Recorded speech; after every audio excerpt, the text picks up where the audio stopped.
Well, Heidi Ho, internet neighborinos. Right. welcome to episode, I don't know, something or other. No, episode 18 of the Road Dog Coffee. God. You're fired. You're fired as my producer. You're out of here. Road Dog Coffee Podcast. Hope everyone's having a good week so far. Hope you are having a wonderful morning. We're about to have a good time as always. So go get yourself a refill, and we'll be right back.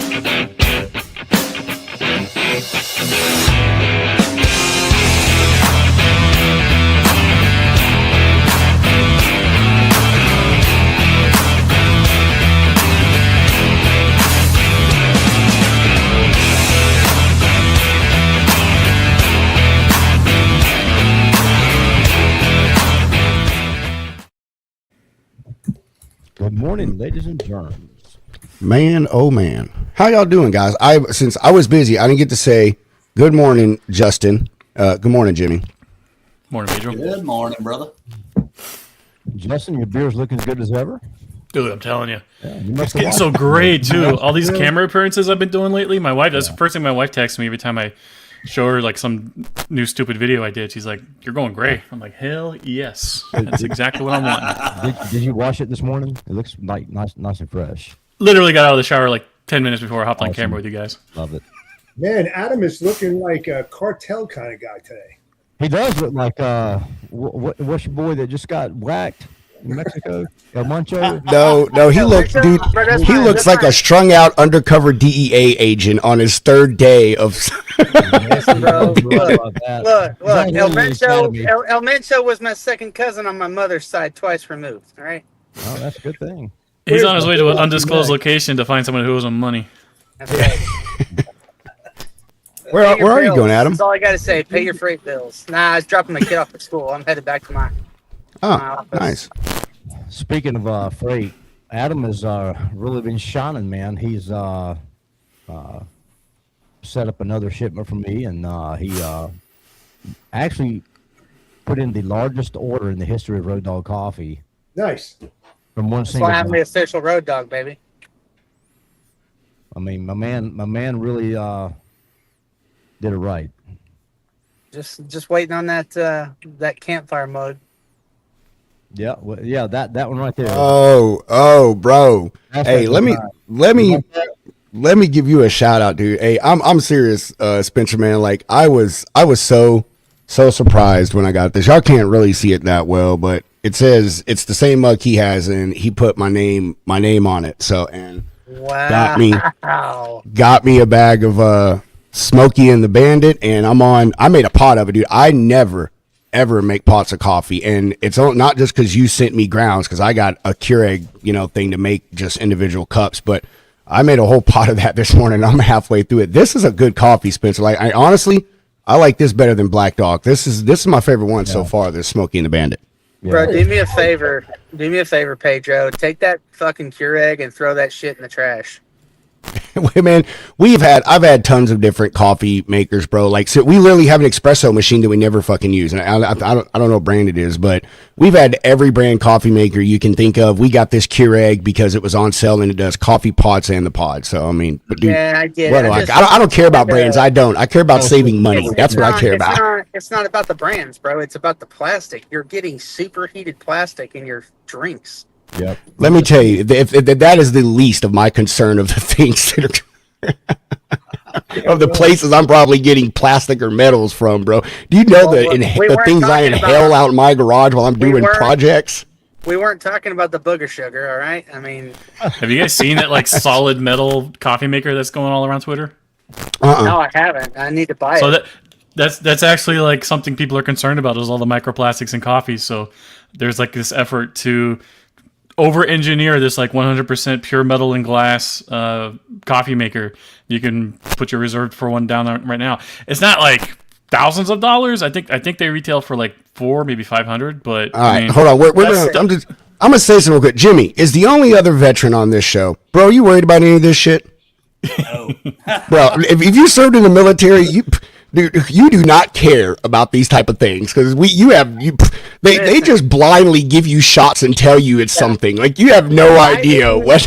I didn't have to get anthrax or COVID 2.7. All right. Exactly, bro. They literally give you anthrax for the military. I've been exposed. I've been exposed to everything on the planet. I lived in barracks that were full of. Is that why you're asbestos. bald? Yes, that's why my hair fell out. So it's all good. Just drink your coffee through a Chemex, man. Get you a Chemex. Drink your glass. Oh, there it is. Justin got it pulled up. I just think it's funny that this is where we're at in society. Is that we're worried about shit like this? I really just don't care. You should be worried about what's in your food, bro. It's too late, man. It's too late. If you were middle aged, it's honestly it's too late. Period.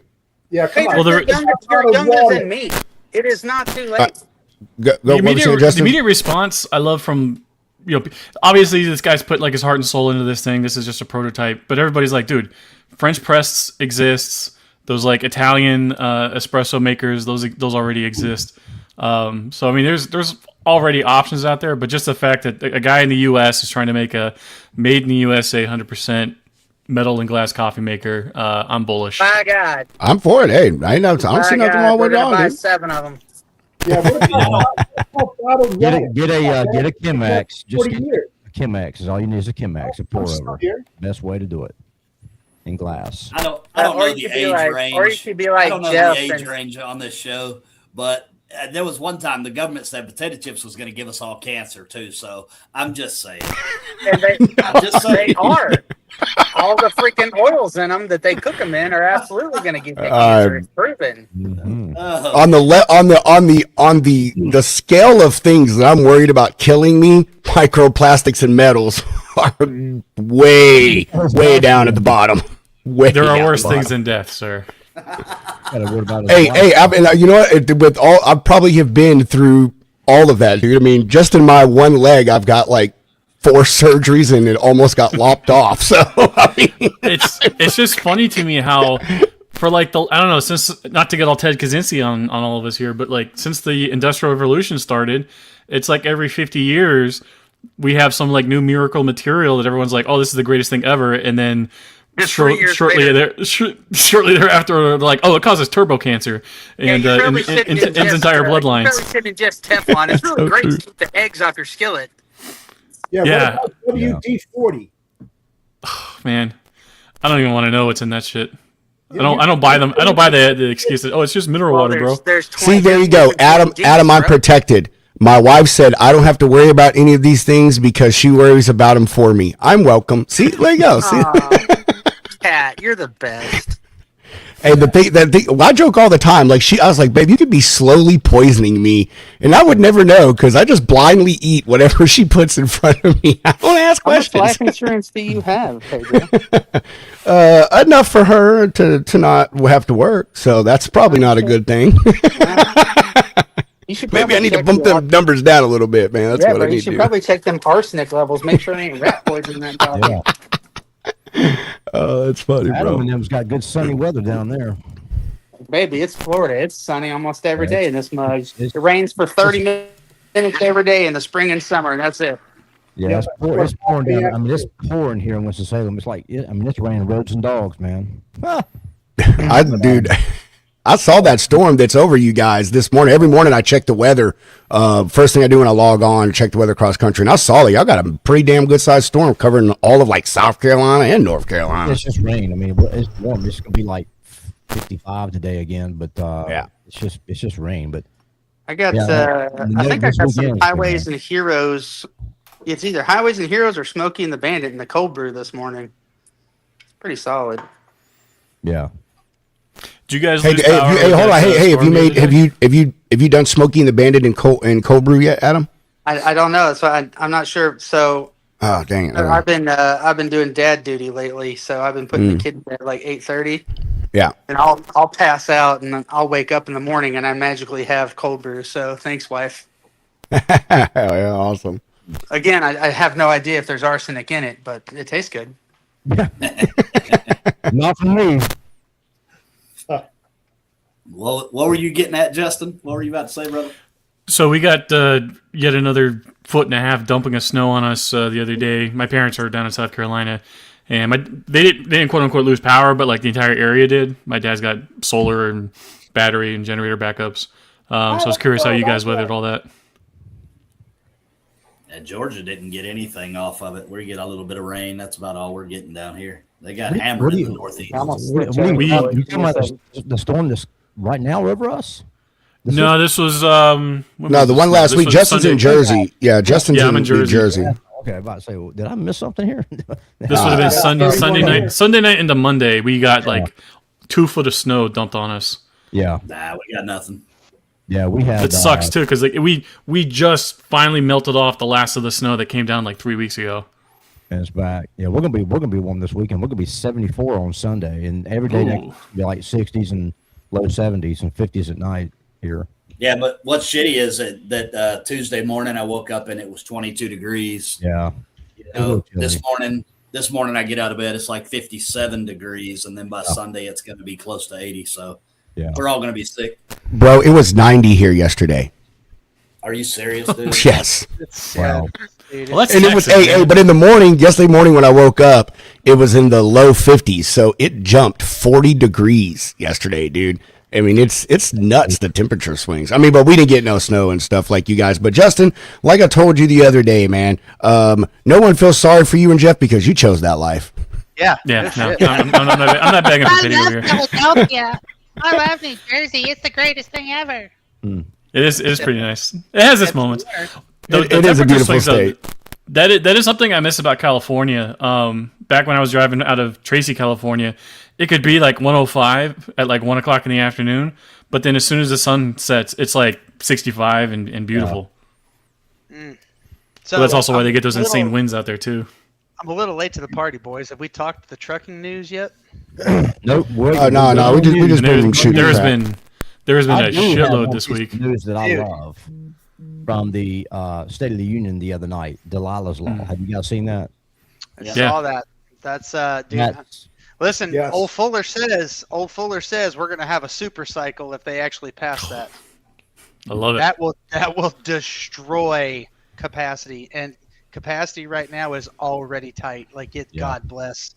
It is so painful this last week trying to cut flat. Yeah. If that happens, it's going to make way for new people to come into the industry, new businesses to launch that are legal, and people that do it right. Because there will be people that will come back into the industry that maybe did an exit years ago, but now they see an opportunity to come in and make money, and the industry's kind of fixing itself, and they'll come back in.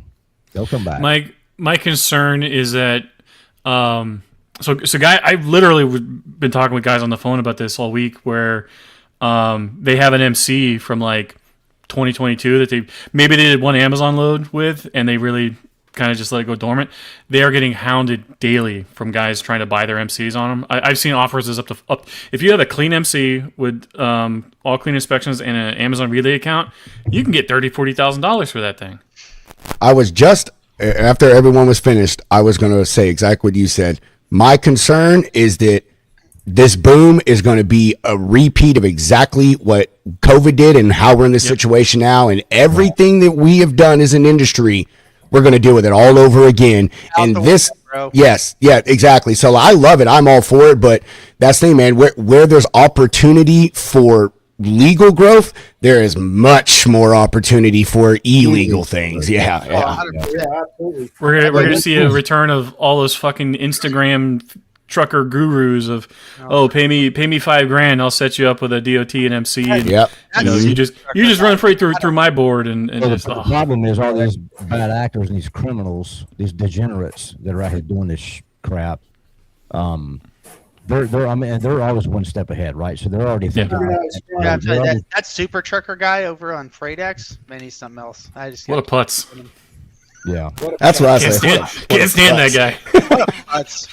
What a putz! That's funny. Who do you think he is? Asshole. Oh man, that's a word we need to bring back. Putz. Like we need to bring that word back. Yeah, bro.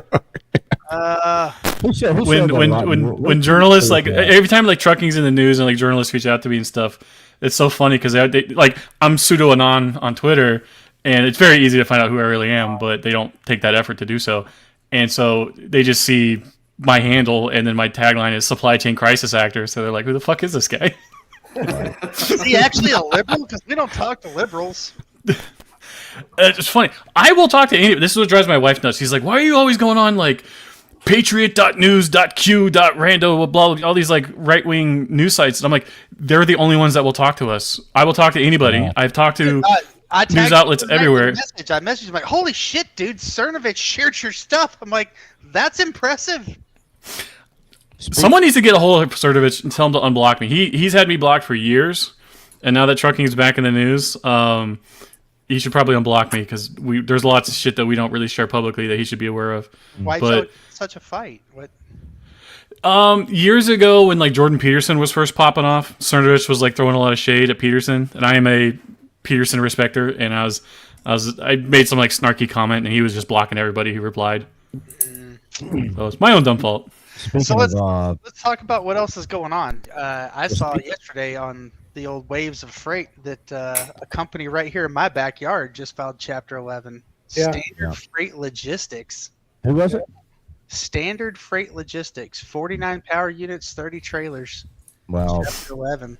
It's That's stuff not nothing. that happen more again and again and again. Right, yeah, it's going to keep happening. But the reason I'm bringing them up is I started digging into them. Dude, they have a 57.7% out of service rate. Yeah. it's not Like, good. 1 out of every 2 inspections your truck's getting put out, bro, you got problems. Or That's- maybe it's non-domiciled CDLs that I mean, they're there's also that. getting in the Yeah. well. That's something that's very counterintuitive to people outside the industry right now. Is like they're seeing rates like go up, and everyone's like chimping out, saying, "Yeah, we're so back, but we're still seeing this acceleration of carriers going bankrupt, and a lot of it is because of compliance stuff like that. I can watch any carrier on like a vetting platform like Search Carriers, GenLaws, etc. The instant they get an ELP violation, I'll flag it as like for an update, and I'll go back a month later, and I just watch their activity just fall off a cliff. Yeah. Oh man. So I actually did something probably some people would think is a little bit petty the other day. I saw a customer I've been trying to get into for a while make a Facebook story about one of their loads leaving their property, and I saw the carrier hauling it, and I'm like, I know those guys. So I looked it up, and I'm like, so in the last 6 months, they've had Morning, Ingrid. 8. They've had 8 ELP violations. 8. Wow. In the last 6 months. How many Additionally, drivers? I'll have to go look. Hang on, I'll look them up and I'll tell you. DM me that DOT number because I want to see if it's the same truck over and over again or if it's multiple trucks. It's multiple trucks. I already looked. I looked at Okay. the numbers. Perfect. But it's 201 truck fleet. Out of those 8 ELP violations in the last 6 months, they've also had driver in possession, Wow. 2 cell phone violations, multiple accidents. So I sent That's the customer I sent the customer an email with screenshots. I'm like, listen, I've been trying to get with you for a while. I wanted you to see who is hauling your freight because it is opening you up to massive liability. Like, Yep. And his All an response attorney- response is they're doing it for pennies on the dollar. What am I I supposed got Saving me money, we're saving me money. as per typical Jimmy, I got the cold shoulder. I got no response. Exactly. That's the answer. Like it's okay that they're bad actors and they do shitty. They do it for pennies on the dollar. So it's a win for us. Until they kill a family of 4. Yeah, but But Jimmy, we'll worry about that when it happens, bro. Because the attorney. attorneys, you know as well as I do, the attorneys will pull up the DOT number, and then they're going to look at them and go, how big of a check do you want to write? Do you know if those ELP violations were for that shipper or for a different one? I don't know if they were for that shipper. There's no way to tell. But primarily what they haul is flatbed freight. I would be surprised if it wasn't. Now, I could go look it up because I've got their MC number here. I bet you it's getting harder for those guys to book loads because what is it, 40% rejection rate now for flatbed freight? For a 42% on the OTR. Jesus. Wow. Dude, we had a guy, we had a shipper on the lounge. Sorry to interrupt you. I'm only saying this because this is about flatbed freight, but we had a shipper on our show last night. And the thing that most of their stuff is flatbed, but he said that is the truck they really need more of is flatbeds. And when we looked at on their load board, most of the things they had was flatbed. And he had told us, he's like, it's getting kind of hard to get these trucks out there. So I don't know. I'm already going to talk to him. I don't know if they work with brokers. He is kind of a broker or whatever. So I'm asset based. Well, there you go. Well, I mean, I watched show last night, and I mean, I don't know if he'll do it Landstar. He's been around for a while, so he may be too smart to deal with you clowns. That's possible. I'm messing. Anyway. So point is it's struggling. You're right. Your 40% rejection you were just saying, that shipper last night was kind of echoing that without literally saying it. You know what I mean? Hey, Jimmy, once they start putting shippers on the hook for being lawsuits and these lawsuits, and they start writing checks too, they'll straight up. If that law if that goes past the Supreme Court here in about the next 30 days, and they start putting shippers on the hook, holy crap, that is going to change things. Well, I mean, here's the deal. Regardless if a shipper uses a broker or not, I mean, it's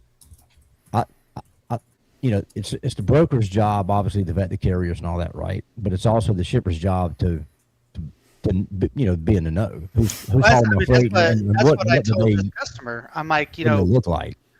I said, as your broker, I'm there to protect you. Like I'm going through these carriers that are picking up loads for me, and I look and see if you have any drug and alcohol violations, it's out, unless you can provide me a letter.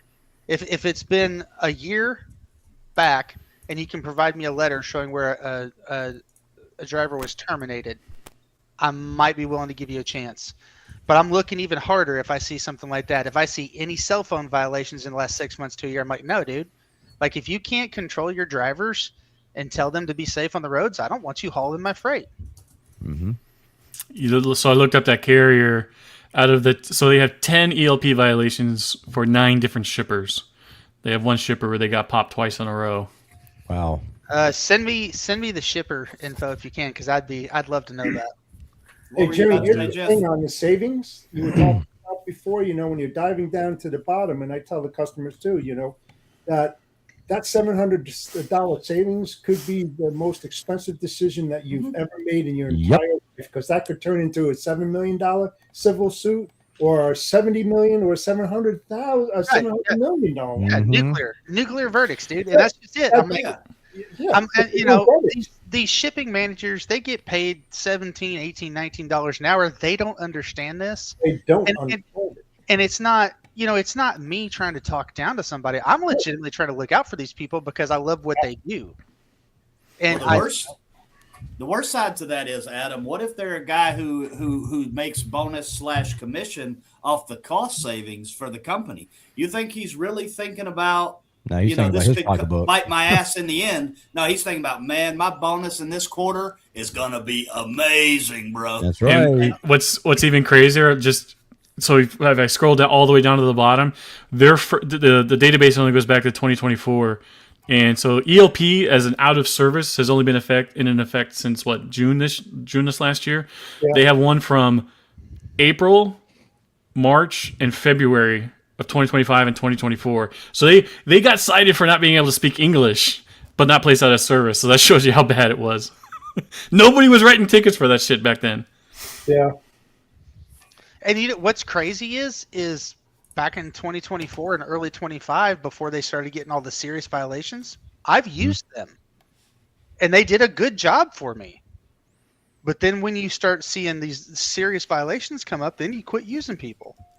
You're like, you tell them, like, hey, dude, I had one of the guys from that company had a good relationship with. He'd call me and say, hey, you got anything out in New York this week?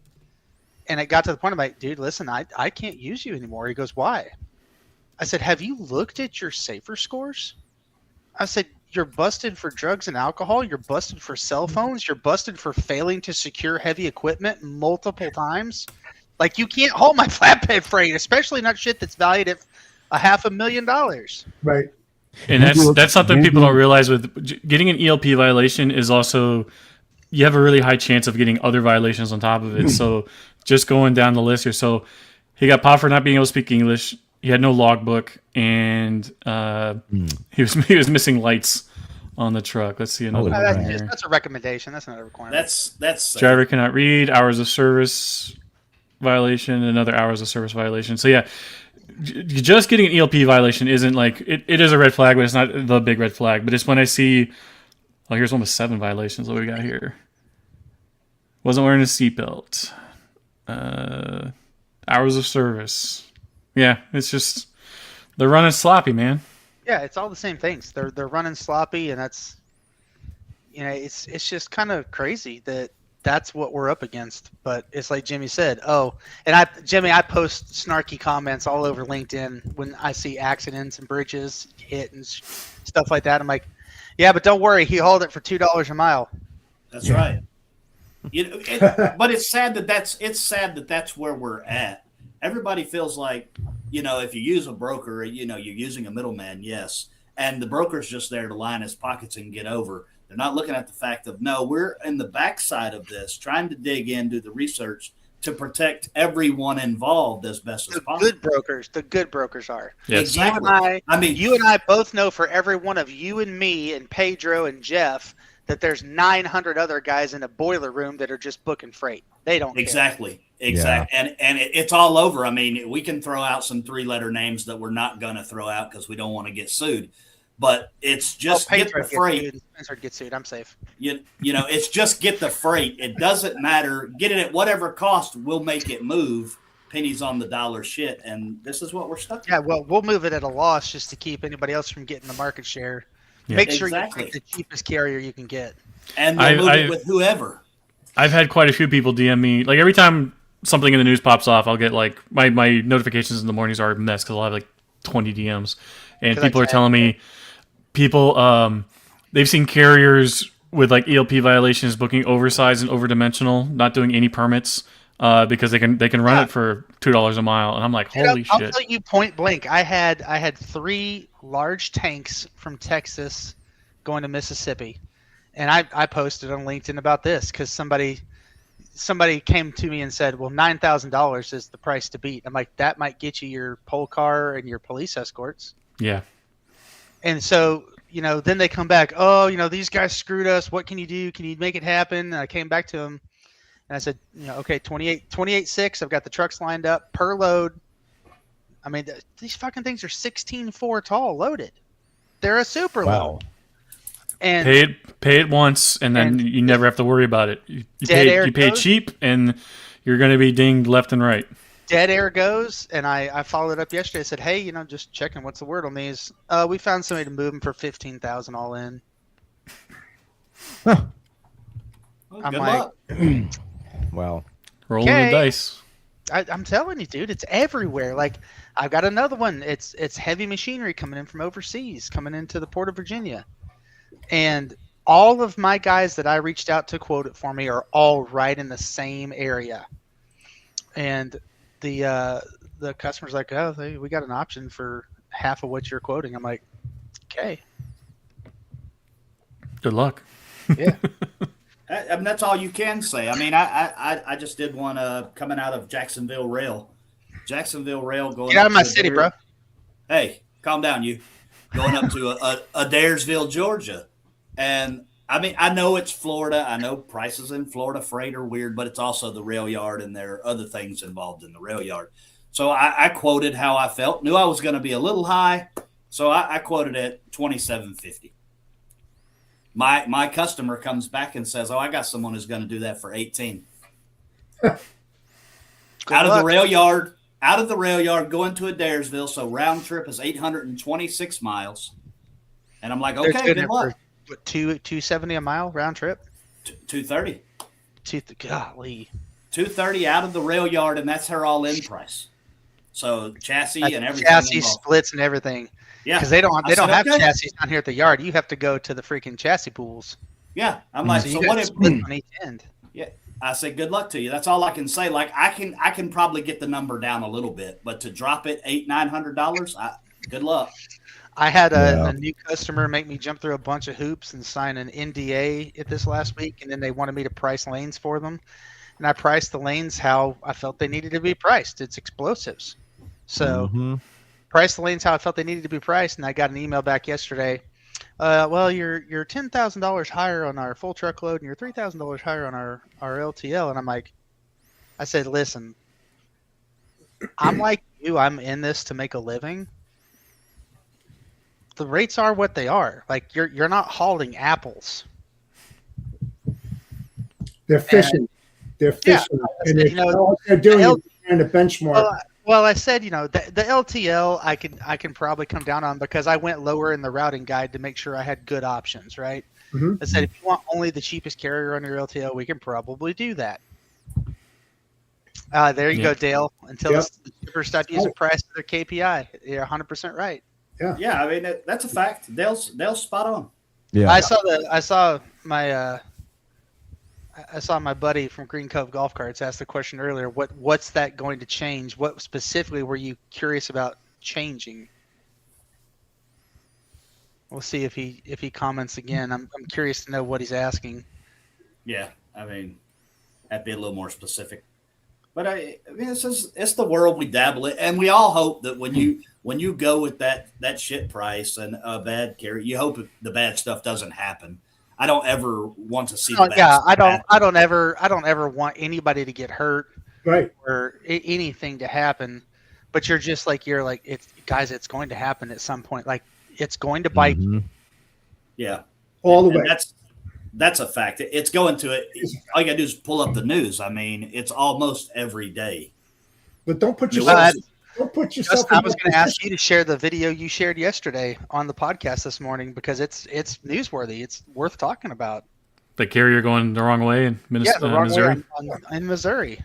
Now, see, that is one video that went viral. There was another one 2 days ago that nobody saw because it was like an obscure post on Facebook. People have been DMing me, and I was going to try and rip it and put it up there later today. Yeah, this kind of stuff happens all the time. My guess on how these happen is that when you're out in the Midwest and you have those like 2-lane divided highways, Controlled access, yeah. Yeah, if you're making a left turn, you got to cross the divide and then make the left. And I think a lot of these guys are just making that first left and then going, "Oh shit!" Yep. in whatever their native language is. He wasn't going, "Oh shit!" He was on his cell phone chilling. That was the craziest part to me. Was this guy's like on his phone? I would have been like, I can't even tell you like the piles of bricks I'd be shitting if I was in that situation. I was amazed that Pedro. See if you can get that video so you can share it. But I was amazed that one blind hill he approached that he didn't smash on the other side. No, coming up on going to the right. Yeah, exactly. Mm-hmm. Yep. You need me to pull up that video? I can pull it up here. I mean, if you got it, I was going to go to Rob Carpenter's page because I already have it on Facebook, and because I know he posted it. So if you got it, put it up and we'll roll it. I'll put it on the original. Things about that the original guy. And what I did, right? So you got a Taylor trailer on the back of Cargo Transportation LLC, right? I have multiple vetting tools, so I vetted it. All came back clear. Okay. All right. So it goes to show you that, and I've been preaching this for freaking years on this. I'm not against vetting tools. I like vetting tools because they got the data. It shows you all that kind of stuff that you need to know. But that human element is so crucial in the decision making that you have to dig even deeper. You have to take extra steps to protect yourself, your brand image, and your reputation. What's crazy is this dude is still traveling. Like he's not even making an attempt. Dude, he's to on stop, his get off the road or cell anything. phone. He's on his cell phone. Speed. You can see him in the window. Look, right there on his cell phone. Right there, yeah, exactly. At 040 or at 046, I saw that. Yeah, has no clue what he's did. But if you dig into his profile, and I posted on Justin's post yesterday, I said, "Thank God he has $1 million cargo." He already had he's had a towaway in the last 4 months. I think he's on a 2-lane road or something. I guess he's got 2 trucks and has already had a towaway in 4 months. Like. Now the guy who was recording this, he followed this guy. He kept going once he got on the right lane. Let me go down his profile here, and so now he's posting more stuff on him. But yeah, that's the driver, and then that's the license plate. Oh, and look, then, it's Minnesota. Shocker. There was an officer. Not this one. Yeah, right here. Mohawk. So the state troopers eventually caught up to him, but it's just it's crazy. It's like the story the bad actor, the bad carrier that got in the wreck in Alabama that killed 10 and turns around, is back on the road and gets in another wreck. I mean, that just happened like this past week. It's rampant. I know they're trying, and it's going to be a slow fix, but Let me pull up this other one from Facebook so you guys can see it. Dale just made a good comment, and it would be interesting to see what rate per mile that these guys run when they get in these crashes. Like, what were their rate per mile to the customer? I'd love to see that data too. I would love to see that. That would be hard to find, though. Yeah. Well, unless they You'll never- subpoenaed it, it had to be subpoenaed or something like that. But that would be pretty interesting to see. I mean, eventually that's all going to come out, right? Like if you get into a big lawsuit and you go into discovery, they can, they can bring that out. Confirmations and everything else. I mean, it's it's somewhat irrelevant because it doesn't change the act of what they did. But I mean, it'd be good to see to see what's going on here. It's relevant to the conversation of this Right. is what you're going to get when you pay when you book the Right. cheapest thing on the market. Yeah. You know. So this one here is from sorry guys, this was from Ohio 4 days ago, and same exact situation. Carrier going the wrong way, and it just didn't get as much spotlight as this last one here. I don't know if you want to show it or not. Sure. Sorry, bro. I'm over here sending prospecting emails while y'all talking. Oh, good. This is PAM International Incorporated, PAM International. and this was out of Ohio on the 22nd. Are we talking penny a mile, Pam? No, No, not Yeah, that. Pam. What highway was that in Ohio? this was Does it say? Or what city or anything? it just says Mercer, Ohio. Dispatch has received multiple calls of a white semi traveling the wrong way on State Route 29 between Salina and St. Mary's, headed towards St. Mary's in the westbound lane. So literally twice in 48 hours. Yeah. What are the odds? Wow. I Man, it's just gonna get worse.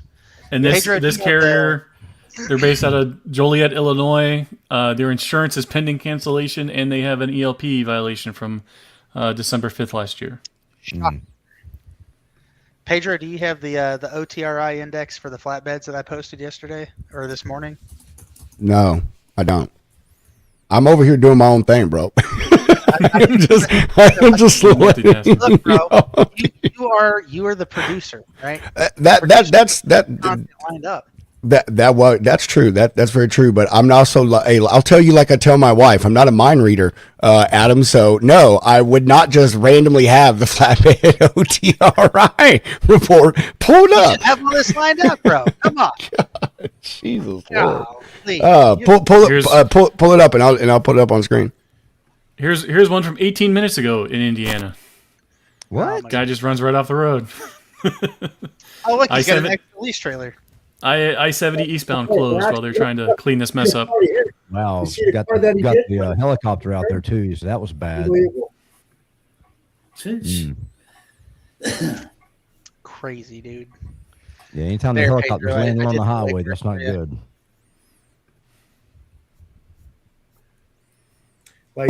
Like Matt Leffler said, Hold on, bro. I gotta copy and put it in my other browser. out of the 5 million carriers that are on the road every single day, 21.6% of OOS are unroadworthy. That means 1 in 5 tractor trailers that you pass could literally take you and your family out. I always tell my daughter and my wife, I said, listen, you're going past them, hit the accelerator, man, get around them as quickly as possible because you Get can out of the kill zone area. That's right. Especially, I tell my wife, especially reefers. You know why? Why? Because most reefer drivers that I have ever seen are foreign born and probably are non-domiciled CDLs. Hey man, don't be hating on my people, man. Don't be hating on my people. Look, we don't hate on the Irish. Reefer mafia, bro. Reefer mafia. We don't hate on the Irish, Pedro. I'm not Irish. How dare you disrespect me like that, bro? That's you basically just cussed at me in all of my lineage. Man, that's horrible. Curse you, bro. Curse you. Don't call yourself Pedro Potato. Well, but how is Pedro Irish? I've never met an Irish Pedro. So. How's a potato famine Irish? Oh, hey, you can blame that on my boss Kyle. Like I don't know where he got that shit. Like he literally just called me Pedro Potato one day out of nowhere. It was the most random thing. When you get done with that, speaking of potatoes, I wanted to show your other potato cousin, Spud. That's my brother from another mother right there. Yeah. So anyway, this post published this morning, and it's factual. I mean, 2 weeks ago, I was participating in a bid, and I got feedback back in every single lane that I bid, and I only bid probably 60% of it, but every single lane I bid was red. And they said, hey, this is your chance if you really want to update your rates to get more competitive because you're not competitive in any lane. And I said, no, sir, I'm good. Mm-hmm. I said, I know what's about to come, and I'm going to be positioned to be able to hopefully try to help you actually move the freight. Because, that's the number one bullet point of their expectation. We expect you to provide rates that you can stand behind for the next 6 months. Mm-hmm. And then that got published yesterday afternoon. I'm like, holy crap, dude, a 42% rejection rate. Like, and no wonder I'm struggling to move flatbed loads right now. These shippers are in complete denial about the reality on the ground going forward. Right. Mm-hmm. It's good luck with that right now, trying to forecast out and being able to hold to it. So you have to aim high because you know what the market is doing and saying. And, they laugh at you right now, and in 3 months they're going to be like, wow, you're pretty close, man. I need your help. Yeah. Well, flatbed freight's been a challenge for many years. I mean, the capacity is just just not been there. So much of the ELP problem children came in, and they came into reefer and flatbed freight because that's where the money was. Right. The money wasn't in dry vans, and so they came into flatbed and reefers, and that's where you're starting to see all the accidents, all the bridge strikes, all the people hitting loads because the drivers were off route with no permits and no escorts. Right.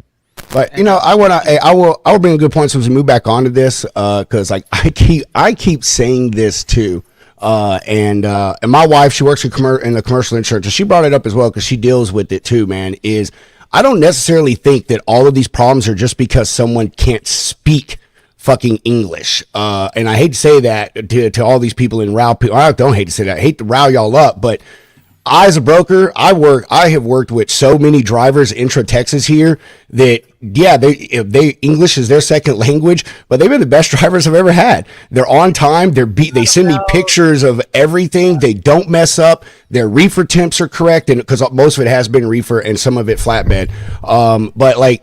And I have friends that run a trucking association down in Houston, and this has affected a lot of them. A lot of these people are over here like legally on visas, but unfortunately they haven't taken the time to understand English. But even though everything they have their CDL is legal, all of their stuff is legal, they have no accidents, no tickets, no nothing. The one thing that they do have is they can't properly speak English, although they can understand, they can read the signs, they've been trucking for years. But I will say that at least they are taking a step towards the right thing, and they're using funds from their association to hire a language teacher to teach these people for free this stuff. So I was going to say, I like to play devil's advocate on this, man, because I think a lot of people do get ripped into this. And here's the thing is most of these people we're talking about, they're the motherfuckers from across the ocean. You know what I'm saying? They're usually not the ones from directly just south of the border or the French speaking damn Canadians just north of us. And I think that, unfortunately, that as Americans with all that's going on right now, that's the first thing that people think about is the people just south of us. You know what I mean? Spanish. No, and let me clarify. I'm not saying that just because you don't speak English that you don't matter at all. I don't care. What we're saying and suggesting, I think Justin and I both, is that when the carriers tend to have an ELP violation, that's a sign of greater red flags.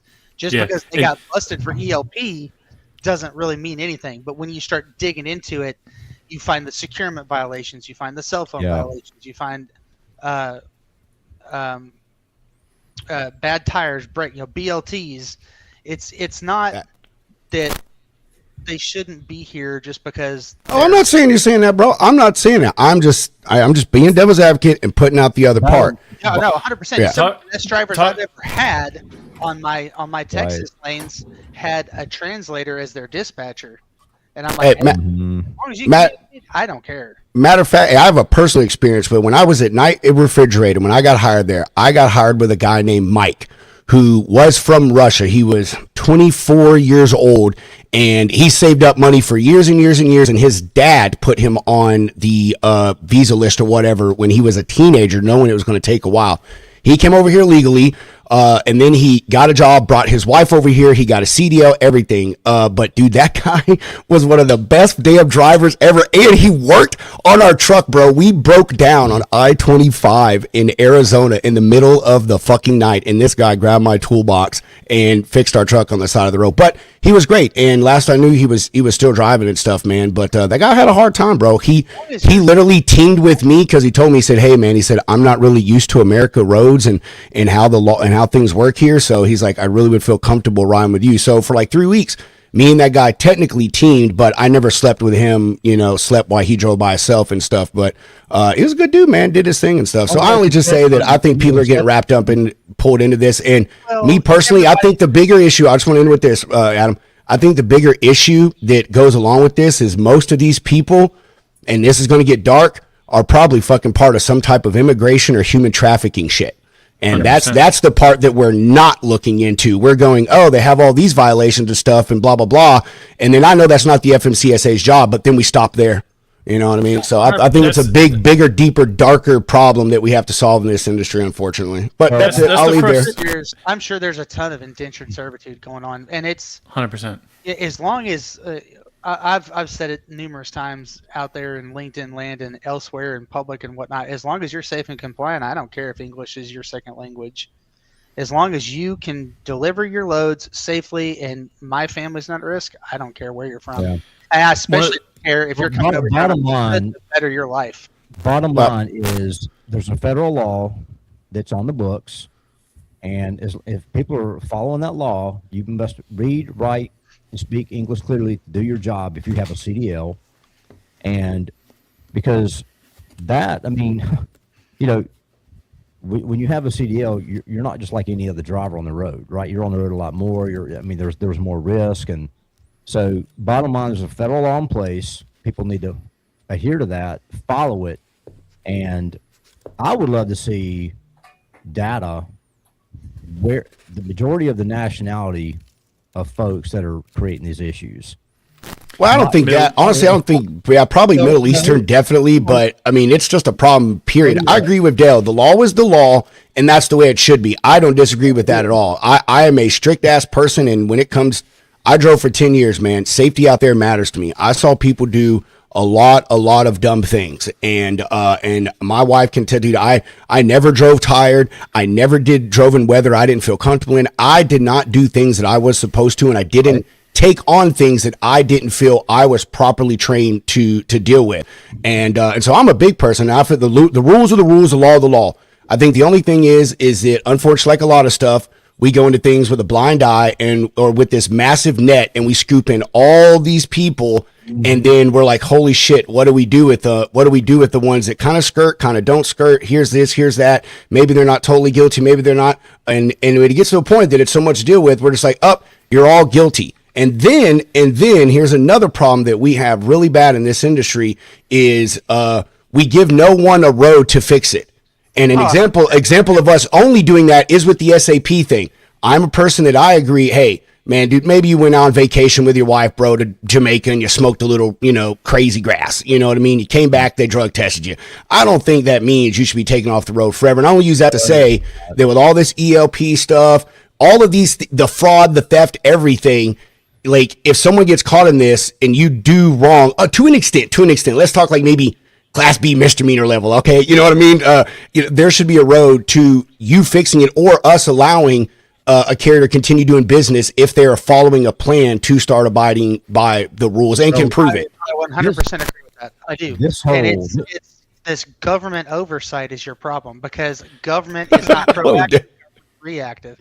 Yeah, Dale, there's people in the U.S. that can't read English. My biggest problem with like the SAP program and stuff is like you on your own dime and on your own time should be able to do whatever the hell you want. You as a driver today legally, you can go to the bar across the street from the truck stop, get blackout drunk, and as long as you get 8 hours of sleep, you get back in the truck, no problem. But like Pedro said, you and your wife go on your honeymoon 2 years ago, you have you smoke a doobie out there and you get hair tested. That shit pops up in tests years down the line. So we have a completely... Dude, especially with you, bro, for beard. Oh, that's a good point. Oh, that's a good point. Yep. They can't get his beard. That's discrimination against beards. And the thing with the language proficiency and Delilah's law coming up right now, the rules in the book aren't laws. They're just federal regulations. So when these guys are caught with this stuff, there aren't real serious criminal penalties that can be levied against them. I think that will change, hopefully, if this new Delilah law gets passed, because then they can prosecute actual criminal cases because they're breaking a law, not just not following federal guidelines. Hey, that's a good point, because it's technically right now you're getting in trouble in school. You know what I mean? Yeah, it has no ramifications outside of the school building. You know what I mean? So that's a really good point. There really is no punishment to be expected. And the officer drives away and goes, "Hey, you're out of service." Oh, yes, sir. Yes, sir. The second the DOT officer pulls off and gets 5 miles down the road, he's out. Yeah. And that's why this stuff has gone on for has been so impossible to get rid of, because legitimate carriers that want to try and play by the rules, when they get their wrists slapped, they do everything. They bend over backwards to do everything they can to fix it. Right. I've seen reports from FMCSA where they've gone after a particular carrier time and time and time again, where they've issued letter after letter saying, please, for the love of God, shut down, stop moving your trucks. We're still pulling your guys over, and they have multiple DOTs in the back of the truck. Like, they're bragging about it, saying, get bent. I'm not stopping for anything. And it isn't until their insurance gets canceled where they finally stop moving the trucks. That has been like the one silver bullet that I've ever seen actually works effectively against these guys. Well, that Delilah's law, I think it's going to get passed. I really do. I mean, this has just become such a cancer in this country and the industry, and it's going to get passed because the spotlight is just too big on the problem. So I think it's going to get some traction. But going back to what I said earlier about the nationality of folks that are creating a lot of the issues, it goes back to what Pedro said. There could be a legitimate, some legitimacy with the human trafficking side of things. Absolutely. So, I mean, this hole runs deep. I can tell you, this hole runs deep. I can confirm in the Punjab communities, the Sikh communities, and the Eastern European communities, this is 100% happening. Yeah. The guys that are in like the Punjab area, they're lied to back home on Instagram by guys saying, "Hey, look how much money I got. Look at my flashy cars. Right. Do whatever you can to get to America. We'll put you to work." And this could be you too. Phones.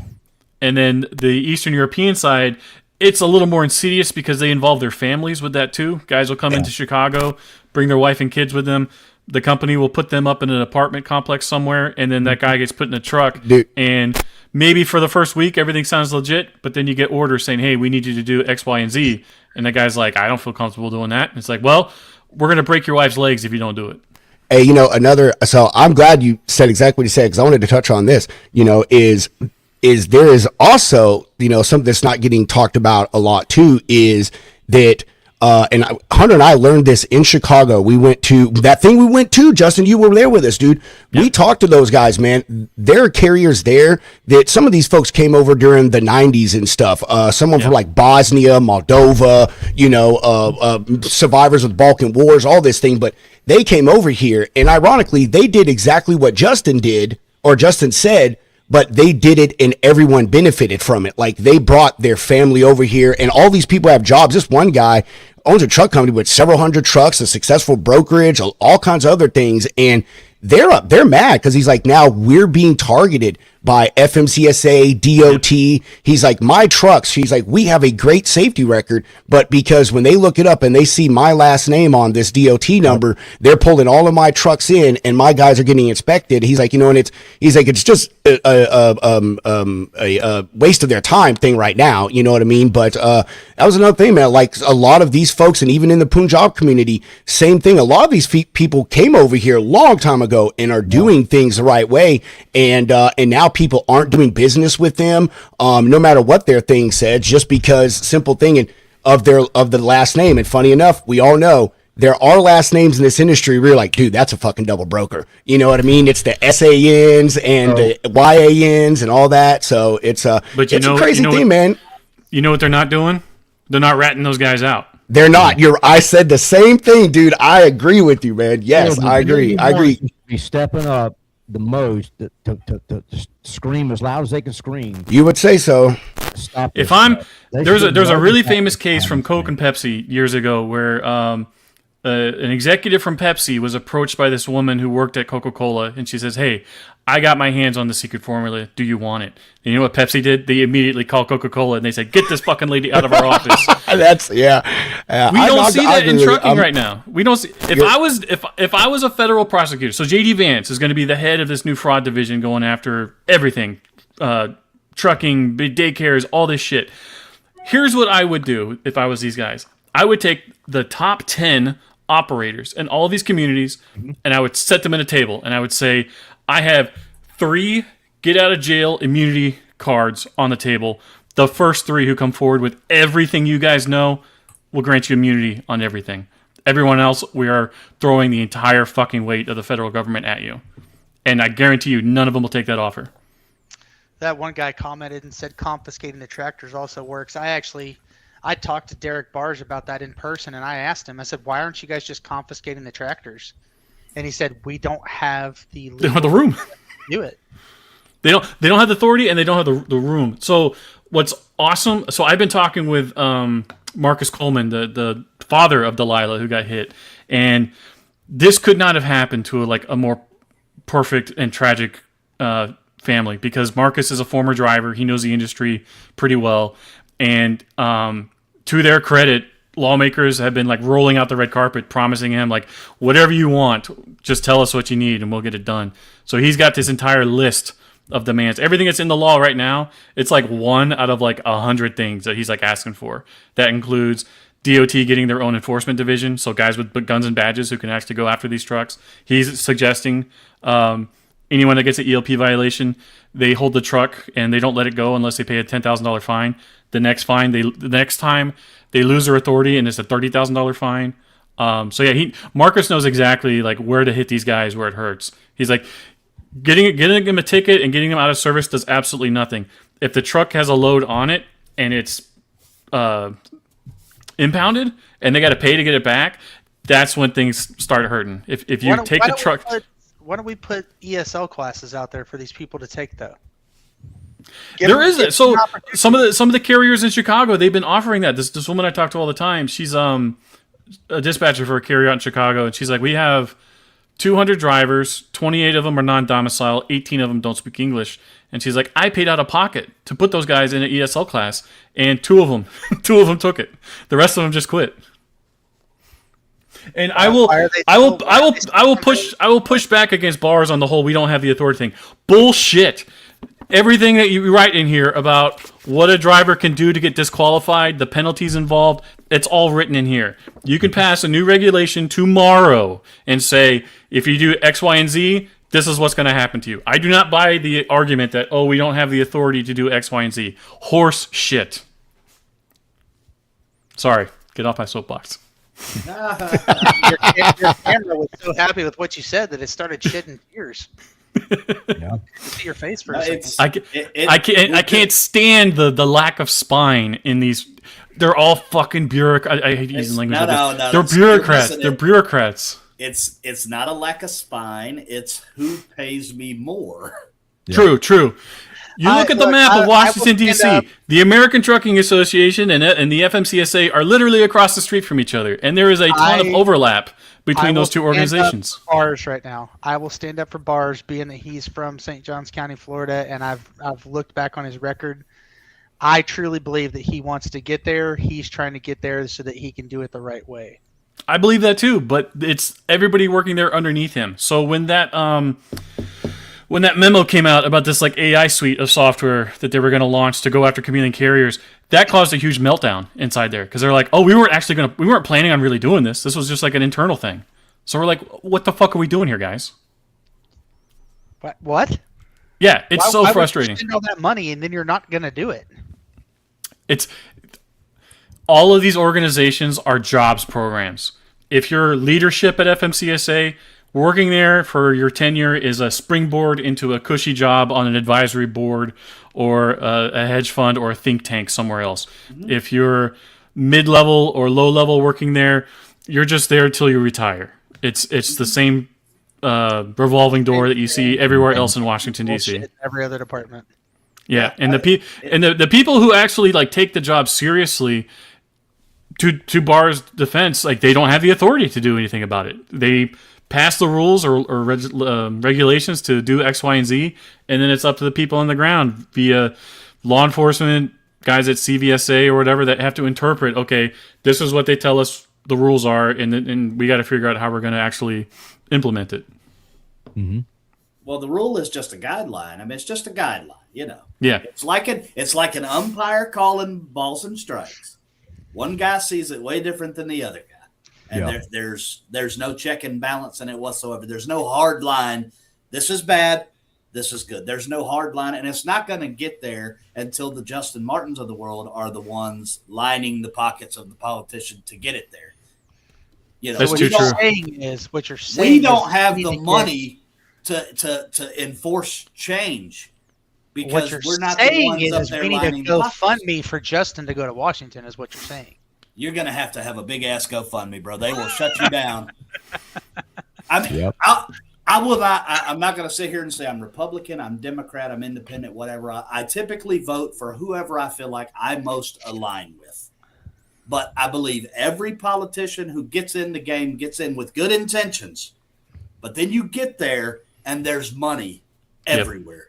Yep. You can only avoid it for so long before your morals come in question. Yeah. And the ones who a don't true statement. take the bribes, they don't go back in office. That's right.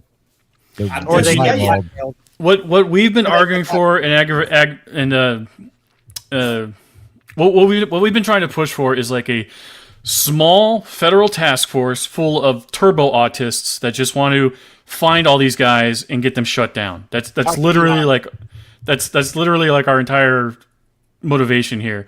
Even if the job pays, it probably wouldn't pay all that great. There's no bribery or lobbying that could like affect any of this shit because like what the fuck am I gonna do? I'm not asset based. I don't own a trucking company. I don't have contract with shippers or anything, so none of this shit would apply to me.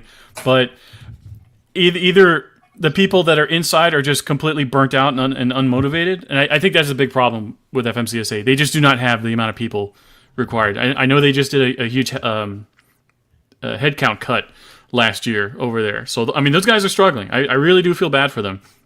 It's a very important job. I mean, there's 500,000 trucking companies in the U.S., and there's like 1,000 people, if that work in that building to actually track all this shit down. So, yeah.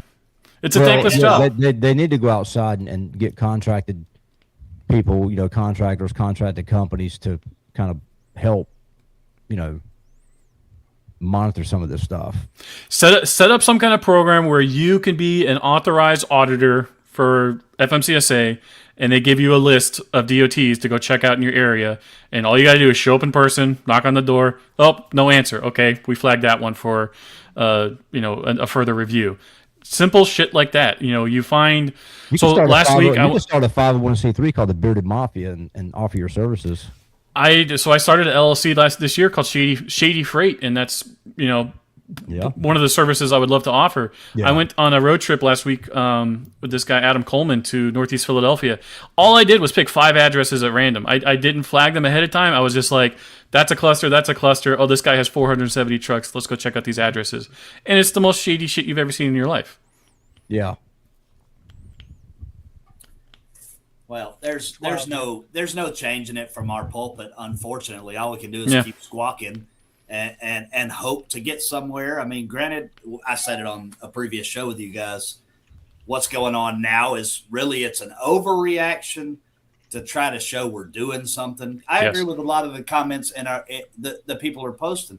Because I can't speak great English does not mean I'm not a good truck driver. Should everyone be penalized? No. But how do you get your hands around it? You try to enforce this one thing right now, even though it's extreme. It's an overreaction, but Like I Was said, it you? Was it you earlier that you had a really good point of like, okay, I get it. I'm a driver for a company. I get slapped with an ELP violation. Now what? And ironically enough, it is only California that has actually done something about this. Every driver in California that gets an ELP violation, they get a letter to their house and it says, hey, you have 14 days to get your butt down to the DMV and prove you have English language proficiency, or we're downgrading your CDL status. I don't know of any other states that are doing that right now. That is exactly what needs to be happening in all 50 states. Well, California was one of the biggest culprits, and they're the ones who got really the hammer put down on them because of everything. So they had no choice but step up and do something. And unfortunately, because it's California, and it's you gotta realize like the people who are working at the DMV are also a major part of this problem. Back when I worked at FreightWaves and I was running the TikTok account for Back the Truck Up, then What the Truck, I had people every week DMing me saying, dude, Fresno, you got to look at the DMV in Fresno. $400, you walk in, you have a CDL. And this was back in 2022. It was going on there. It was going on in Kentucky. I mean, Yep. It goes on everywhere. This is it's like you can equate it to college football. Only the big programs were paying players before NIL, right? Wink, wink. Yep. Well, everybody was paying a player in some capacity. You bought mom and dad a house. Maybe you gave them a reliable car, whatever. Now NIL makes it okay. Everybody is doing it, and that is the problem. You touched on it earlier. Money corrupts, right? Yes. You could put them. And somebody told me this recently because it was about banking. You could put the most moral person in the world inside a vault counting money, and there's only so much money there before they start thinking that they can hide some of it, and you'll never know. Exactly. Well, that's a great example because I'm immediately thinking with that. The SEC, the Security Exchange. They can only search so many places. If I'm a guy doing shady shit on Wall Street and I get caught, I might not get slapped with like a big jail sentence. Maybe I got to pay a big fine and stuff, but I do get banned for life from ever trading stocks. We don't have that in trucking right now. Anyone right now can go out, start a trucking company, get shut down, and just reopen it again and again and again. Yep. You don't even need to be in the U.S. to do it either. And they are. That's the other thing is, it drives me nuts how many freight brokerages are not on U.S. property. Yep. Carriers too. There are guys living in Moldova right now that own trucking companies hauling U.S. military freight. There is a guy in Uganda that owns a trucking company hauling military freight. I mean, it's just insane. But don't you have to be a U.S. citizen to be a DOT contractor? Yes. Yeah. So how is this happening? I wish I knew. And people, so I look at this. This is kind of weird, huh? And every reaction has been like, "Holy fucking shit! Like this is bad." And every time it gets up the chain to like more senior people. So I'll give you an example. Last week in Tampa, Florida, there was this defense logistics conference that went on, and some guys did a presentation using a bunch of shit that me, Danielle, others had dug into, and the reaction was, "Oh yeah, that's kind of concerning. Okay, are we going to do anything about it? No. All right, every fucking person in that room, your career needs to end today. Yeah, I'm every fucking person. Retirement with my 4-star. I'm not going to worry about that. The lack of imagination that happens inside the military in some areas, it astounds me all the time. We understand this stuff with software. So 2024, there was this massive vulnerability discovered inside of Linux. This guy spent 2.5 years worming his way into the development system, writing code for certain projects, gained trust amongst other big players, and then he snuck in like this attack that was going to like make like millions of systems out there vulnerable. It got caught, thankfully, it was shut down. And when people tried to audit whoever this person was, they kind of discovered, oh, this wasn't like some guy. This was like a state actor behind this shit. And that is the exact same thing happening in trucking right now. These aren't just random schmucks that own a trucking company and are, trying to siphon off military freight and make these good rates. No, these are state actors who are slowly but surely worming their way into certain layers and levels of trust that they can get their hands on more and more sensitive freight. And it needs to fucking stop. And not necessarily the more and more sensitive freight, but they are getting access to top secret military installations. Yep. Yeah. Yep. Mapping I don't things care if out. they're hauling pots and pans on these bases. They should not be going anywhere near these bases. People lose their mind when they find out that China owns a farm 20 miles down the road from a military base. They don't even need to do that. They can just set up a shell corporation, run a trucking company, and start moving household goods for the guys working and living on the base. And a legitimate guy like me, a military veteran, I can't even sniff a damn government contract. I mean, I'm set up with Sam and the whole nine, and I can't even get my foot in the door. I live right here in the great state of Georgia, right here in the good old U.S. of A. It's because you're a Georgia fan. They don't like them. Oh, calm down. That is definitely it. I agree with Adam right there. And it's because you don't have your wife as the owner of the company. It could be. I mean, but to your point, I mean, but I can go my ass over to Uganda and get a government contract. Yep. You know, not for nothing. I'm not calling out people, but I can immigrate here and open up a fucking gas station, and the government will pay me to do it. Yep. Yeah. Well, that dates back all the way to many administrations, years and years and years that started that nonsense. A lot of that stuff, you know. This whole trope of like, immigrants. This whole trope of immigrants work harder than average Americans. There is a little bit of that, for sure. Every dispatcher I ever had in California, they grew up in the fields, and they were taught from day one, if you don't go to school and get an education, this is where you're going to end up. That is 100% true.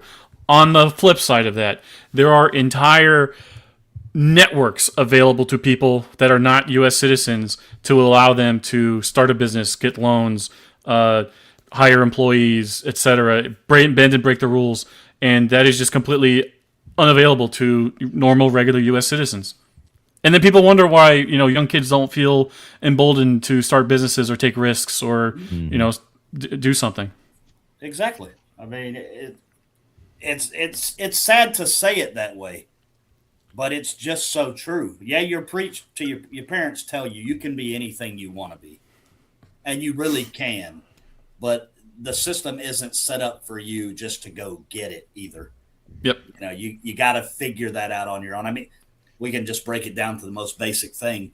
I got out of the military in 2001. I am just now getting like full VA benefits. Y'all, I mean, you guys know what year it is, right? It's 2026. That's how convoluted the system is in every sector. That's just how convoluted the system is. My mom got out in 90, so she was full-time 91. She switched to reserves in 92, and I think she finally got out in like 95 during a big drawdown. And it wasn't until, I think, 2019 where she finally got full benefits. Wow. Exactly. I mean, transportation is the exact same way. I mean, you just held up that thick-ass book of guidelines. They're not laws. They're guidelines. So if today DOT grabs me and this guy's being lazy, well, I can skip by on half of those. And then tomorrow I get pulled in and that guy's being a douchebag. All of a sudden, I got to have the repairman out and fix every stinking little thing on my truck or I'm out of service, supposedly. Yep. It's all in the view, Yeah, they're guidelines, not laws. So technically, exactly. It's not a law. You really, you can give me a ticket. And then I'm probably not going to pay that. Well, or you just declare bankruptcy, shut the company down, and reopen a new one. And I'll start a new one. And I'll have it done by it's a real tomorrow. shame that the whole industry has just been turned upside down with this whole mess that's been actually going on for years. It's just it's good that there's a big spotlight being put on it now. I think the reason why it is in the situation it is now is every single person in a leadership position at FMCSA over the last 20 years, they don't have a trucking background. Every single one of them are lobbyists or lawyers. And they use that position to springboard into a cushy job in the private sector afterwards. That's not just in the government, though. That's in some of these bigger trucking companies. All these guys that are in charge in the bigger trucking companies have no operations experience. They're numbers people. Yep. They are. As long as the company's making profit, they don't care. Well, and look at all the mass. A lot of the bigger bankruptcies are these legacy multi-generation carriers that have weathered the storm through multiple freight cycles. They're not idiots. They know exactly what they're doing. They just can't outcompete these other shady actors in the system right now. Yeah. I mean, how can you? Well, I'd be interested in sitting down and talking to Craig and asking him, what went wrong with his family's company. Like, what was the catalyst? Because you've been in business so long. Was it this? Or was it bad management, leadership decisions? He has a podcast with his dad he did like a year or two ago where I think they talked a lot about what went wrong. I think there was a lot of like software stuff that they invested in. What was that one that look at R&R Express. Then the last 4 weeks, they had 2 acquisitions. I think it totaled $70 million, and all of a sudden they're upside down on their balance sheet. Can't pay bills. There was that self-dispatch thing. Was it Variant? They spent hundreds of millions of dollars trying to get Variant off the ground, and it just just a money pit. Convoy. How much money did tech invest in Convoy? Yeah. Mm-hmm. Convoy is a great example that I use up for a lot of tech bros because they kind of came in thinking they were going to be like the new kid on the block because they have all this Silicon Valley money and stuff, but they didn't understand trucking. Now the carriers, they liked Convoy because you didn't have to talk to a person over the phone. So if English wasn't your native language, it was much easier for you to book freight using Convoy, and brokers and shippers liked it because the rates were cheap. But it just, when things go wrong and you got to get a hold of somebody on the phone and explain, hey, this is what's going on with the load and why it's a mess. It's just not a good system. I know. I've said for years that freight brokers might be reduced, but we will never be replaced because at some point something goes wrong and you need a human that knows how to problem solve at a moment's notice. Yeah, that's what this business is all about. It's about relationships and it's about solving problems. Now, if you want to spend $1 gazillion and build the greatest chatbot in the world that can understand exactly what's going on, whatever, sure. But it's still going to be cheaper to have a human in the loop that understands immediately, okay, I've dealt with this situation before. Here's exactly what I need to do. Mm-hmm. Mm-hmm. Pedro, what are you thinking? We're approaching that hour and 15-minute mark. Yeah. I'm ready. Ready whenever you guys are. I'm just letting y'all talk, man. I mean, I don't know. I really don't have much to.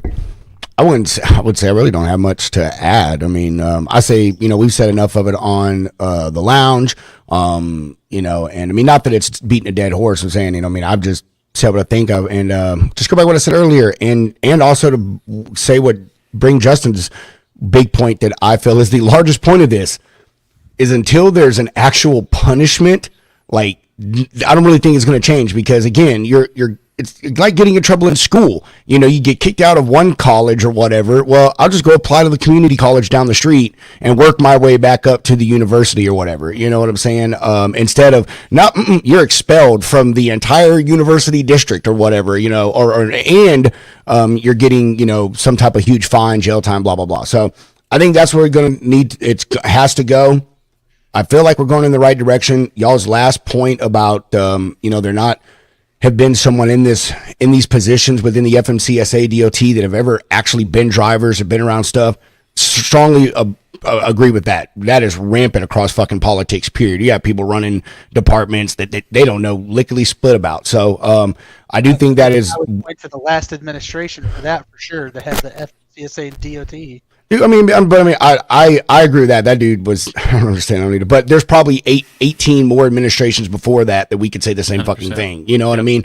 And way more about than FMCSA and DOT, but that's another show. But yeah, we're on the right track here. I think that it's just we're gonna have to fine tune it as we go along, man, and make sure that those who need to be taken out of the game and punished once we get to that level are the ones that do so. And like I said earlier, also give the people that realize, okay, yeah, I'm not doing things the way I really should be doing. But now that you've caught me, I promise I'll do it. And, and some people are honest about that. Let's be real. We've all done stuff we shouldn't do. And when we get caught, we're like, okay, now I'll do it the way I'm supposed to because I'm doing it. But yeah, so that's my final thing, man. And I think the industry is on a good track with as far as improvement and enforcement of things and us starting to weed people out. Does it suck for us, Adam, us brokers and even shippers and receivers where, right now, dude, I'm trying to cover a lane that I was like, I am so regret. I don't know what what I honestly was thinking when I bid on it. I don't know why I even bid on this thing. I think it's just like I was like auto bid or something in my brain, bro, and then I win it, and I'm like, bidding. yeah, I'm like, oh my god, why did I fucking do this to myself? Oh, dude, I've got 4 loads right now. I'm trying to move for contract rates. These contract rates are 2 years old, and I'm like, this isn't happening. I have more than what the lane rate is into it, and I'm willing to pay more, but dude, it's a fucking Georgia to California. Like, just go look those lane rates up. You know what I mean? I don't know what I was thinking doing that. So yeah, but anyway, so I just say, like, it's makes things harder out here, and we're all just going to have to on the train. Put it on. No, I can't. It's all going to be like they're rack. It's racks for a grower. So for a farmer or whatever. So like they're all going to be like on pallets wrapped up and stuff, huh? What kind of grower? Not that kind of grower, bro. Not that kind of grower. 100%, dude. I'm telling you 100%. Nah, this one they can't. This stuff has to be. It has to be in California by Monday because they are pulling crop out of the ground on fucking Tuesday, and they need this stuff. So what kind of racks are they? Like drying racks or what? Yeah, drying and storage racks, yes. And drying, they're kind of a 3-in-1. They're a dry rack, storage rack, and a transportation rack. So it's hard to spend. They just they pull the stuff out. The rack levels are spread apart to allow for the drying, and then once the drying is done, they close the levels back up, and then they can put more product on the racks, and then they store it for a day or so, and then they transport it. So how much? Shane said TJ. What is that, TJ? Yeah, right. No, it's heavy. It's heavy, Shane. He wouldn't take it. It's like 42,500 pounds. Yeah, TJ wouldn't mess with it. You just need just a one truck, 53 foot one truck. Yeah, it's just a van load, man, bro. Just 53-foot van. It's like 42,500. I know brokers say this, but really easy customer, man. I mean, the lady. This is only my second load with her, my 5th load with the company, but every one of them, bro, they load everything fast. I literally delivered to them in Jersey today. They opened at 7:30, and the driver was sending me the BOL at 7:50. I was like, God dang. So yeah, it's just low lane rate, bro. It's an East Coast to West Coast. Everyone knows those things suck unless maybe the Northeast. Those are okay. You know what I mean? Going back to the West Coast, Georgia to California. Yeah. Like the Atlanta area to SoCal. Could it go on a reefer? I mean, it could go on a reefer, but I mean, the reefer rate on that lane is higher. So, I don't know. I mean, I've got it out there. I've got it out there on the reefer board, but the reefer lane is higher. And I've already reached out to all my people, and they're like, "Hey, dude, like, if it wasn't going to California, I would take it. Like, I would take it, but I don't want to go to California." There's actually reefer carriers here. If you had time, Pedro, freaking rail is the way to go. I just looked at the rate just based off what you told me. Holy crap! Yeah. It's like, I don't know. I mean, dumb me, but whatever. I'm not. I'm not afraid to give a little bit on a customer that gives me like volume and stuff. But it's just a bad lane, dude. I was just auto quoting things. So I'm gonna do what I got to do to get it moved, man. You know what I mean? And if I can't, and someone else has to cover it. I mean, such is the game right now, bro. I don't ever promise anything to shippers. I never guarantee things, and I never promise things. Only stupid people in this industry do that. How is freight coming out of California right now with the produce and all that? I'm glad you said that. Literally did a story on the lounge last week before.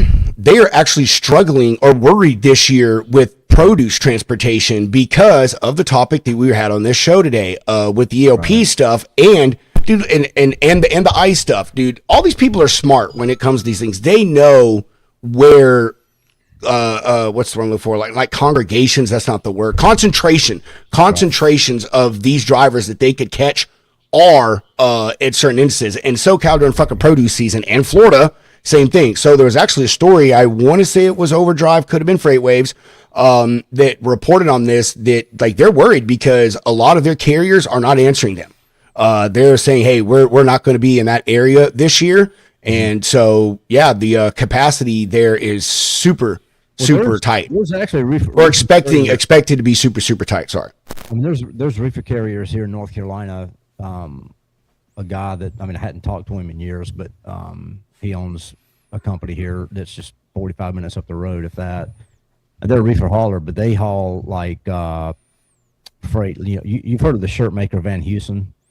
They'll haul freight to them, or they'll actually deadhead all the way to Texas to pick up a load to go to California, because the money they're making out of California covers all that deadhead and everything. So I could text him to see if they're still in business, which I think they are. And I don't know, put you guys together. There's another one here that's a reefer carrier that I think does the same thing too. They just pick up drive-in freight to get out there. Have you tried CFR? What? Sorry, hold on. Shane, I know he can scale that, but TJ don't like going that fucking heavy. And he likes doing that LTL stuff, maxing out his trailer and everything. So I feel, and they don't really even go to Georgia. I don't know if he would even be in Georgia. So sorry. What'd you say, Adam? Oh, he had to answer his phone. But anyway, that's what I got to say. So, but I appreciate that, Spencer. Yes. If you want to hook me up, that's great, dude. I'm trying to get this thing picked up between 2 and 3 p.m. That's the window she gave me. She said they're preparing everything right now.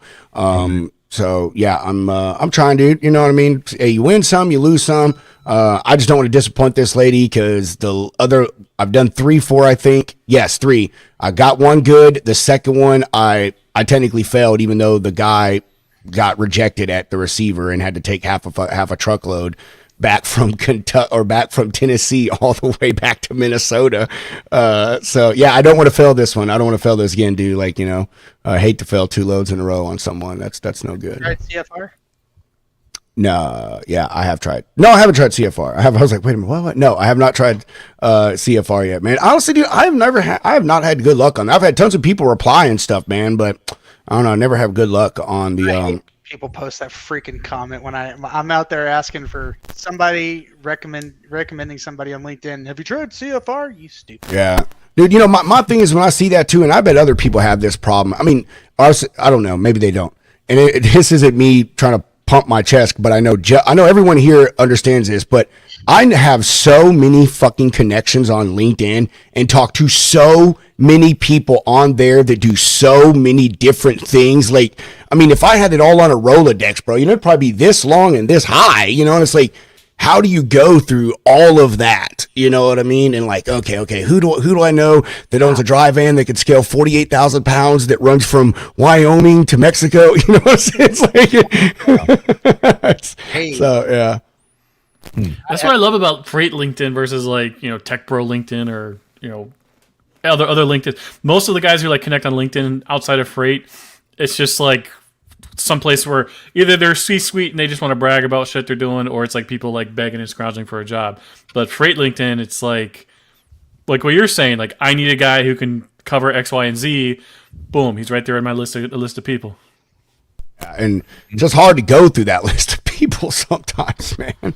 Oh my gosh. So, but yeah, no, I'll get it figured out, man. Again, it was. I have no problem admitting that I shouldn't have been on this. It's not a lane I'm comfortable with, and I say that to say, I guess this would be a good thing we'll end on is, and I want to say this because I follow this one shipper on TikTok, super nice lady, I love her, but I disagree with one of the things she consistently repeats, and that is, I only want to do business with brokers and carriers who want to book all my freight. So you want to do business with idiots. That's what you want to do, because people that because she even says how hard her freight is and that she has really obscure lanes, and she's posted some of it. And I'm like, I wouldn't even bid that. You know what I mean? And I'm like, so point is I know what I shouldn't have done. And this is one of those things that, I don't know, was excited or something. I don't know. And put a rate out there and won it. So, is what it is. We'll get it figured out. Lane, Georgia to California is not a bad lane. It's not. It's the rate per mile. Bro, it's the rate per mile. That is a backhaul lane. 100% a backhaul lane. Dude, I do the reverse lane for this customer in a reefer. Book them like that. Book them like that. And their team loads. So I think that's probably why I book them so fast, because they pay, they usually pay about $400 or $500 above the lane rate, which is pretty good out of Cali right now for a reefer, high 2s, low 3s, depending on where you're going in the Southeast. Right. And you get a team on that thing, dude. They'll have that shit across country in 2.5 days, and they'll pull $7,000 off that thing. You know what I mean? And then flip around and do this on the way back, and then they'll do 10 grand in 5 days. But yeah, so I'm telling you, man, there's money to be made out there. You just got to understand how to do it, man. So, but yeah. That last comment there, she also wants 60-day terms, and she turns and burns broken. Yes, Anthony, you know who I'm talking about. Yes, Anthony, you know who I'm talking about. Oh my, freaking load list customers, bro. Oh, bro, he knows exactly who I'm talking about. Oh my gosh, she's a nice lady. She does seem nice. She knows her stuff, and I can't hate on her for knowing what she needs in the person to take care of her business. You know what I mean? But it is unrealistic. Like 60-day terms. It's like, how many companies are going to do 60-day terms? No. You better be doing massive volume for someone to take that risk. Well, switching gears before we jump off, Gina Jones is late to the party. Hi, y'all from Mexico. Shame, shame, shame. You couldn't get out of the bed early enough to get on the show. And listen, Mexico ain't somewhere I'd want to be right now. Nah, well, they've already lifted the ban. Yeah, they said that stuff's over, bro. I watched it. That thing was like a day, dude. Just typical American news. We strained it out and made it look like war. I mean, not that it wasn't bad, but it was like a day and a half or something like that or whatever. Like my wife also people that were in Mexico then, and yeah. So it was bad. It was crazy how that shit went off, dude. It was only a Puerto Vallarta. It was like 48 hours of like hell on earth from all the videos coming out, and then nothing. Yeah. I haven't heard a peep about Mexico in like the last 3 days. The bans lifted. They were not targeting Americans because, listen, the cartels. I mean, just like what's his name on the news said the other day. I mean, they're a true military. They've got missile guided, launch. I mean, they've got all of it, right? They're not stupid enough to target Americans and purposely kill Americans and stuff like that because they know what would come if that happened. They're not that. My wife and I, we took our honeymoon in Cozumel in 2019 to 2020, and that was something that was explained to us by like a lot of the locals out there. Is like tourists feel safe coming here because the cartels understand like this is all we have. We don't have a major manufacturing base out here. Right. We're a small island, and if people are too scared to come out here, everything goes away. So they protect the tourists. Like the cartels aren't even like anywhere near Cozumel. The Mexico military, the police, everybody like runs that island.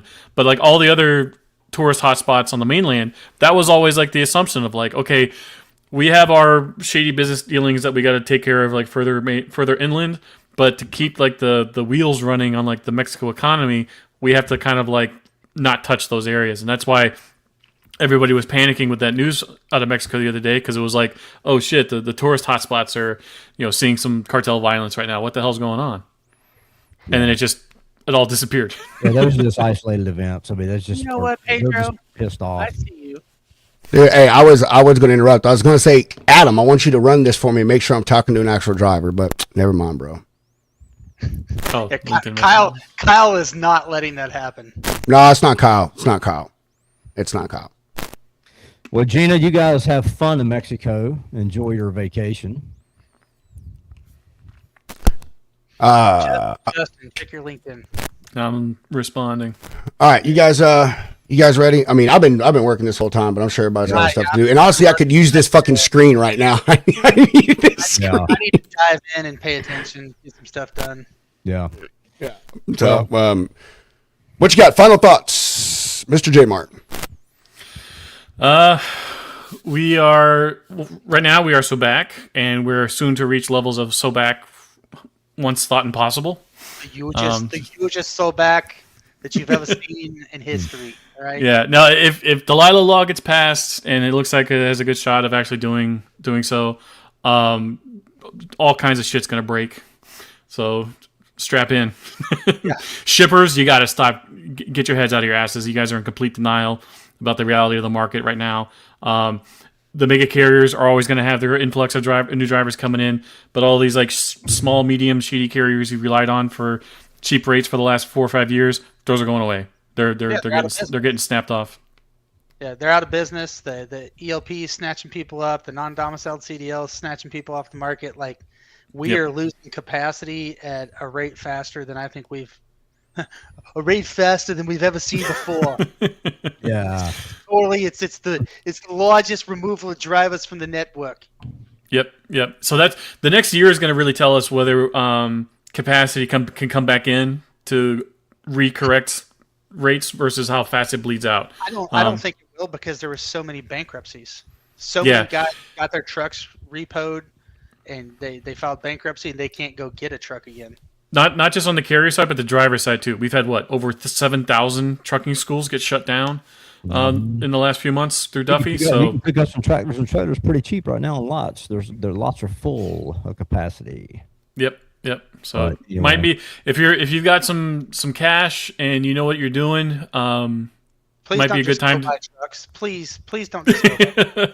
I was gonna say not a good time to start a carrier and get into the market, but if you are if you've been in the industry for a while and you want to start a trucking company and you're willing to go through the hoops and shit of doing so, 7,000 schools just went out of business. If you have business knowledge, listen to me carefully. If you are watching this show, don't pay attention to some asshole on YouTube that says you can get rich quick by going and buying a bunch of trucks right now, because that's not going to last. Trucking is not passive income. Get some business acumen about yourself. Know what you're investing in, because trucking ebbs and flows and it goes in cycles, and we're going to have an up cycle and then we're going to have another down cycle right behind it. And if you're not there and have your debt paid off, you're going to be right back in the same situation. You've got some good relationships to start out with. Yeah. That's what it's about to get going. Well, I hear Pedro's looking for carriers. What's that? I said I hear Pedro's looking for carriers. I am, man. I am. Well, I just need one. I just need one. Lucky number one. Lucky one. That's all I need, man. Everything else is good to go, man. Good to go. Oh, and man, I wanted to say, dude, that because my boss said this, I'm going to start doing this on the lounge too, but we talked a lot of shit about carriers, a lot of shit about the carrier industry today. But I would love to fucking highlight an amazing transaction that I just got completed with Ronald from SunTrans. Dude, that Sprinter driver took care of this fender for me, for my friend Philip and his company Hammer. And I mean, dude, literally, this guy, dude, it is a 21-hour trip, and he did it in 28 hours and 20 minutes. That is 7 hours and 20 minutes of stops, including fuel, food, and rest. And I want to say that not only did he get his rate, that, the rate that we paid him that he asked for, we did not tell him what he was getting. We said, what do you need? And he gave us his rate, and that is what he got. Once he delivered it, Philip and his company gave him an additional $150 bonus for getting it there so fast, so he could get it on this piece of equipment, because it is the centerpiece of a convention that is going on right now in Southern California. So, yeah. And take care of your carriers. If they do a good job for you like that, throw them an extra $150. Like, it's not killing you. Yeah, dude. And I asked, I asked the Philip, I said, hey man, I was like, dude, this guy knocked it out of the park, bro. I was like, I don't even think fucking FedEx or UPS could have got this thing to you as fast as this guy did, man. You know what I mean? They wouldn't even take it, by the way. So yeah, I was like, hey man, I think this guy deserves a bonus. And he's a newer guy in the industry, man. He's a newer owner-operator. He drove a box truck for a bigger company and wanted to branch out on his own. And he's like, man, all I could afford was a Sprinter van. He's like, but I'm saving up my money, and I'm going to get me a box truck with a lift gate. He said, and then I'm going to keep working my way up, and I'm going to go get my CDL A so I can drive a big rig. He's like, and eventually I want to own a small fleet of trucks. Young dude from San Antonio, man. Got it figured out. Knows what he's doing, bro. You know what I mean? So, I hope he's successful. Yeah, me too, man. Me too, man. That guy in this industry. Yeah, hustled, bro. Sent me pictures. As soon as he picked it up, sent me pictures of picking it up, dropping it off, told me where he was twice a day. Like, I didn't even have to fucking check on the dude. Like, that is how you do business, bro. And that is what gets you repeat business. And that's why I have used to say, and I've stopped saying a lot, but the term professional driver is not put enough importance on. There is a difference between a steering wheel holder and a professional driver, and professional drivers act just that way, and that's professional. Right. So I just went in with that. Give some love to a carrier. Dude knocked it out of the park. Ronald, I know you followed us, so if you're watching, bro, freaking A, I put you on my carrier list, and I told you anything I got that I think could fit in your van, bro, I'm going to give you a shout. Sounds good. What you got, Adam? Freestyle Friday tomorrow. I plan to be there. Yeah. You need to send my man LaShawn an invite. Oh yeah, okay, yeah. I like LaShawn, bro. I like him. I'm cool with him. I've tested him out, And by testing him out, I've talked mad shit to him, and he comes back at it. So I'm like, all right, he's an all right dude in my book. Spencer, what you got? Just everybody go to roaddogcoffee.com and grab some coffee. I'll get some all more we when I can get my do. cup. Yeah. Oh, yeah. That one right there. Yeah, that one. The tire with the road Just dog. waiting on it. Just waiting. Dude, my only complaint, bro, is I will say is this thing. It is like a teacup. Like I think this is only an 8-ounce cup, and I don't like that. But Campfire mug. it's the only bad thing about it. Campfire mugs aren't supposed to be big like that. I think I'm gonna get another one, and I'm gonna take it to my buddy, have him cut off the bottom, and fucking tack weld them together. You gotta get the tumbler. What about the tumblers? Road dog tumblers, man. What are you doing with your life? So, all right, guess we're out of here. Tomorrow, Freestyle Friday, Logistics Lounge, 4 p.m. Central, 5 Eastern. If you want to hang out, let us know. We'll shoot you a link. You can come chill with the crew. Like Spencer said, go to roaddogcoffee.com. Pick yourself up some coffee. Code scrolling across the bottom of your screen, Lounge 15. That'll get you 15% off. If you're a repeat buyer, if you're a first-time buyer, I think Spencer probably has his usual 20 or 25% off first-time buyer code already up there. So we'll see all of y'all next Thursday. Justin, Adam, thanks for chilling as always, guys. Love having y'all on here. Love this show. We had some incredible viewership this morning. So catch y'all next week. Adam, I'll see you tomorrow. Justin, I'll send you a link too, bro. I know usually that's about time your kid gets home, but if you can hop on, I'll shoot you a link. Next Thursday, we're going to get more controversial. Oh, okay. I won't come on that show. Well, I'm gonna not stream that to my channels until I understand the context of what we're gonna talk about. As long as we're not talking about, well, we can talk about how much UNC sucks. Yeah, okay. I'm down for that. Well, next Saturday night, they play Duke, Yeah, Duke's gonna win. Nah. Oh God, we're not getting into this. We're getting off the show. We're not getting into this. We're getting off the show. Love you guys. I'll see y'all tomorrow. Everyone, have a good day.